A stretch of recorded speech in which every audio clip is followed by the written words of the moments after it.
সেইটো কেঁচা ঘৰৰ পৰা গৈ গৈ লাষ্টত পকা ঘৰ হ'লগৈ মানে আধা আধা হৈ আছে দেখিছে এইফালে একদম পূৰা কাম লাগি আছে আৰু কেঁচা ঘৰটো বহুত মিছ কৰিছোঁ একদম বহুত ভাল লাগিছিলে কেঁচা ঘৰত থাকি আৰু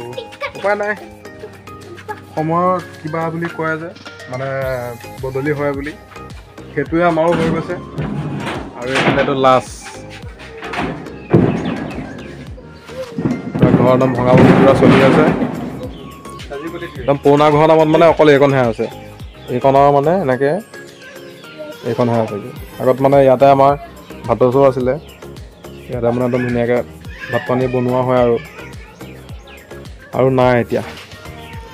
আৰু এইটো ঘৰটো বনিছে আৰু লাহে লাহে সেইকাৰণেতো গেছ লৈ দিয়া নাই আগফালৰ পৰা অকণমান দেখুৱাই দিছোঁ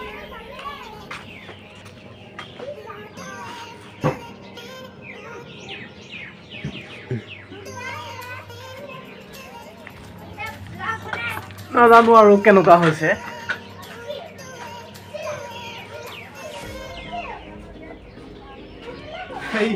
হিন্দীত যে লাল বিহাৰী কোনে উল্লু কা পাটি কিয়া বনা ৰহা হে কব আৰু এজনী আমাৰ বগীদৈ এই বগীদৈ এজনী বগীদৈ এজনী নাম আৰু এইখন খিৰিকী ৰাখিছে এইফালে খিৰিকী ফাকে কিবা গান বজাই আছে যে একদম এইফালে চাহ বনাই আছে মজাকে গাখীৰ কেলে নেদেখাওঁ ৰ বোলে আৰু আমাৰ নবৌ চুলিকেইডাল মানে ৰঙা ৰঙাই দেখিছেনে ফৰেণ্ট মানে আধা আৰু মাকজনী যেনেকুৱা এই জীয়েকজনীও যেনেকুৱা ক'ত গ'ল এজনী চাওঁ এই ৰঙা চুলি ক'ত গ'ল এই ৰঙা চুলি এইজনী চাওক এই চুলিকেইডালো ৰঙা ৰঙা চুলি আৰু এজনী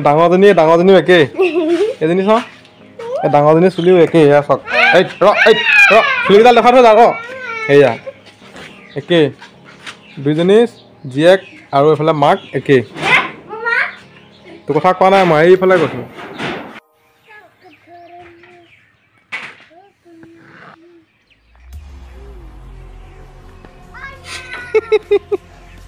মাৰ আকৌ মাৰ অঁ মাৰ